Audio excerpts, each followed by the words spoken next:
Will everyone please join me in Gassho as I read the words of our founder, Shinran Shonin.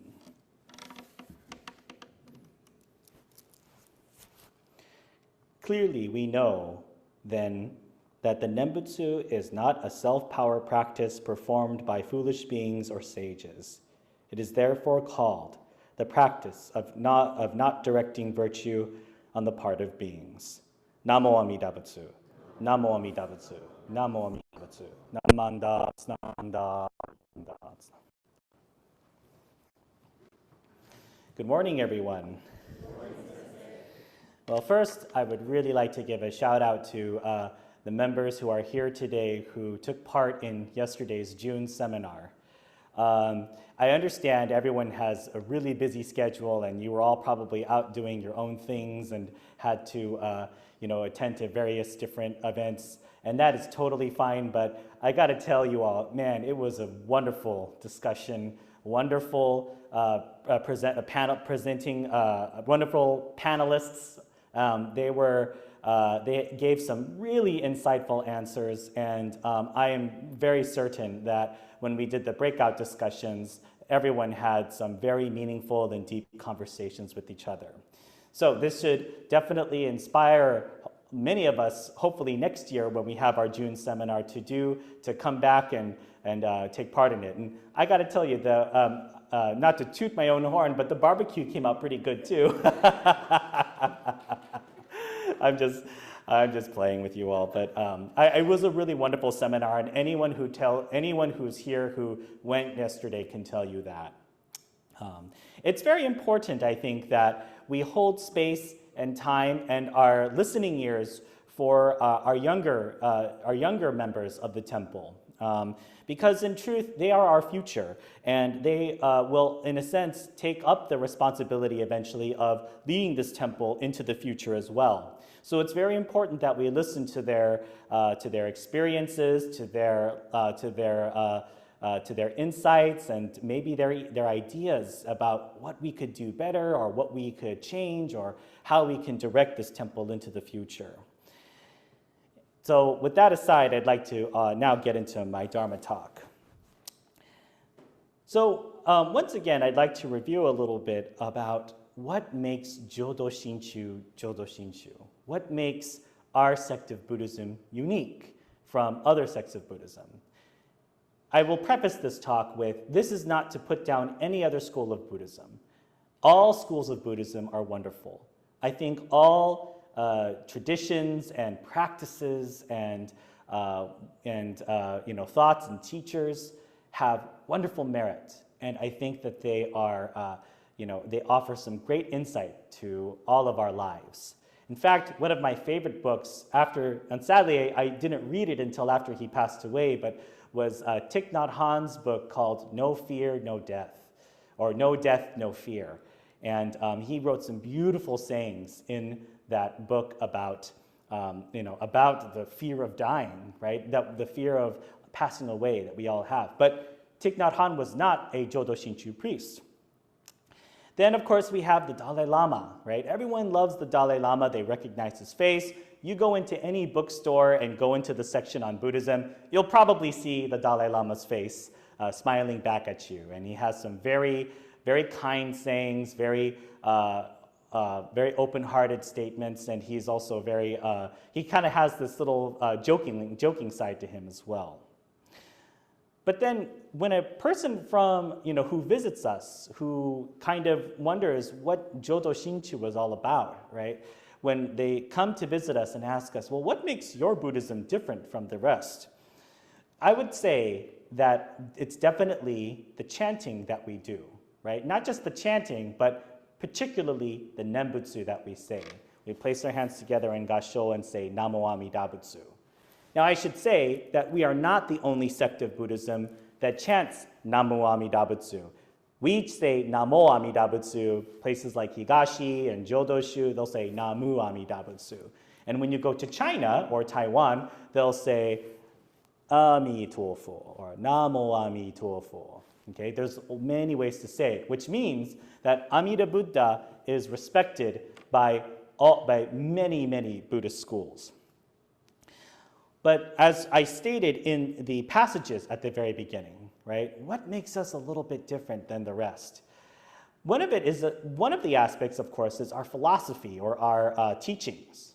And that is that the wisdom and compassion, or the hard work and the tough work that monks have to do, has already been done for us, for the sole purpose of benefiting us, for the sole purpose of granting us wisdom and compassion on a daily basis.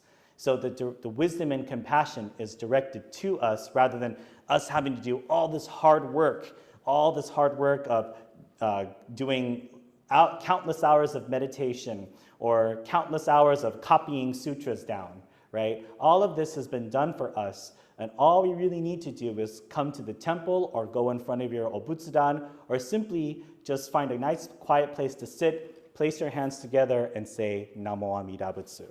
This working has been done simply for our benefit. The other thing that was very distinguished, I think, about our Jodo Shinshu practice, or our not practice, I should say, is that all sentient beings are given this kind of wisdom and compassion from Amida Buddha. It doesn't matter who you are.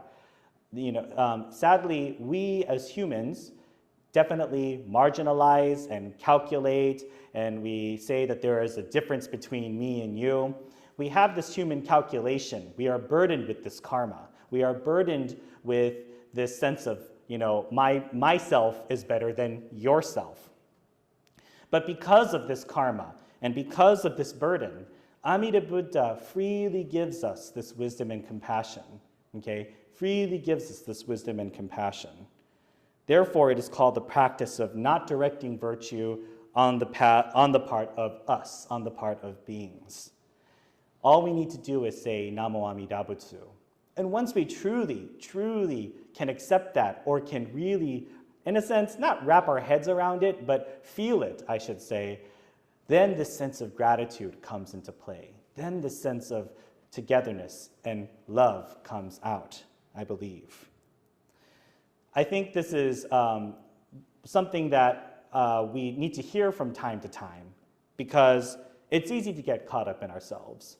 What I talked about when the college students graduated, right, was, this should, of course, your accomplishments and your hard work, right, all the graduates should be recognized. And you all deserve a pat on the back for your hard work. But never forget all of the countless efforts and the workings of others that helped to get you there.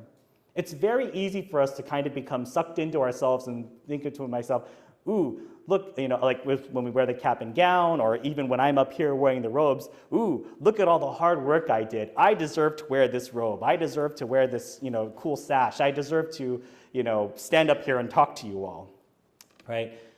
But we must never, ever, ever forget the hard work, the compassion, the wisdom that came to us from others, countless others, from people who we probably didn't even know. The way that we live our daily lives is filled with so much wisdom and compassion, so much kindness, so much efforts of others. All of us work towards, living the best life that we can.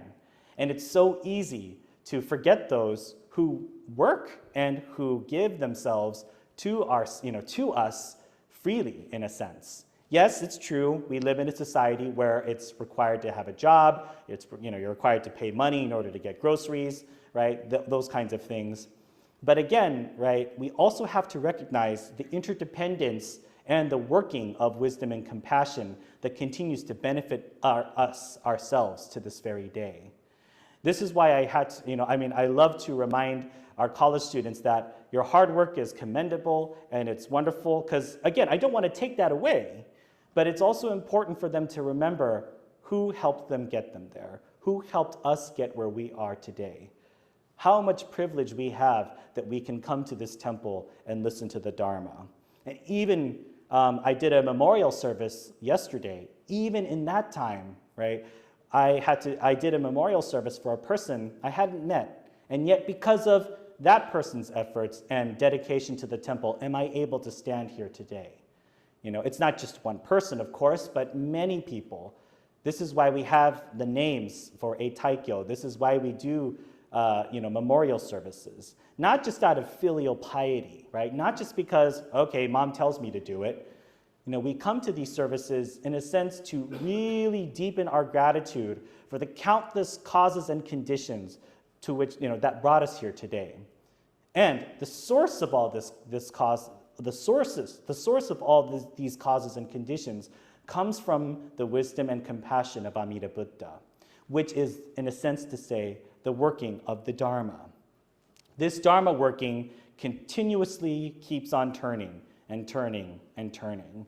It doesn't stop, just because we're having a bad day. It doesn't stop because it feels tired.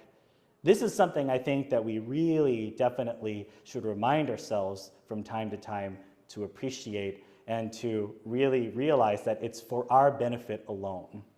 When we learn a new lesson, when we have those aha moments in life, we realize it's not just me who figures it out, right? It's not just, oh, yeah, I was able to figure this out on my own, or, oh, I was able to accomplish this on my own. Look at me, right? I love it when Olympic athletes, right? It's wonderful when they receive either a bronze, silver, or gold medal. It's wonderful. But what impresses me even more is when when they're interviewed or when they have their speech, they thank those who are directly responsible for helping them to get there. It is very true that they have immense amounts of talent. But at the same time, we can never forget that there were other forces at work there were other forces at work helping them and assisting them to get them where they are. It's often said for our sect of Buddhism in Jodo Shinshu that gratitude is the thing, right? We are a religion of gratitude. And this is partially true, for sure. But I think it's also very important for us to remember what we are grateful for. I can say gratitude, gratitude, gratitude, grateful, grateful, grateful, again and again and again.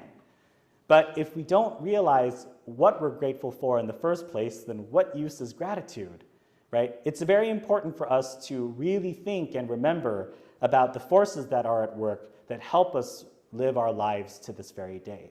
We do not live in an island, right? We do not live on an island of our own. We do not live in a vacuum. Our actions, our choices, the things that we do may have an effect on someone else. So it's very important to remember the positive effect that all these other beings and forces of the Dharma give us on a daily basis.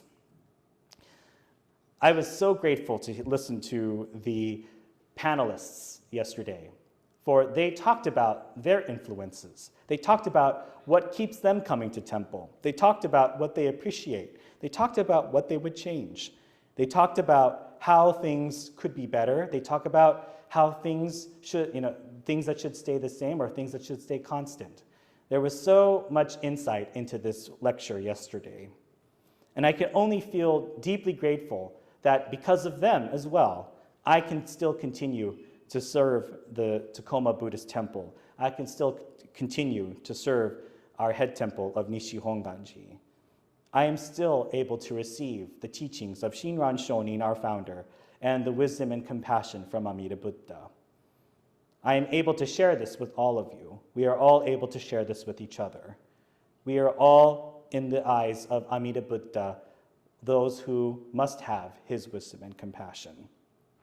So I would like to thank you all again for joining us today on this beautiful June Sunday. I don't want to take up too much of your time because I'm certain, because the weather is going to be beautiful, that you're all eager to get out and walk around and enjoy the sunlight. So with this, will you all please join me in Gassho? Clearly, we know, then, that the Nembutsu is not a self-power practice performed by foolish beings or sages. It is therefore called the practice of not directing virtue on the part of beings. Namo Amida Butsu. Namo Amida Butsu. Namo Amida Butsu. Nam mandats, nam mandats, nam mandats, nam mandats.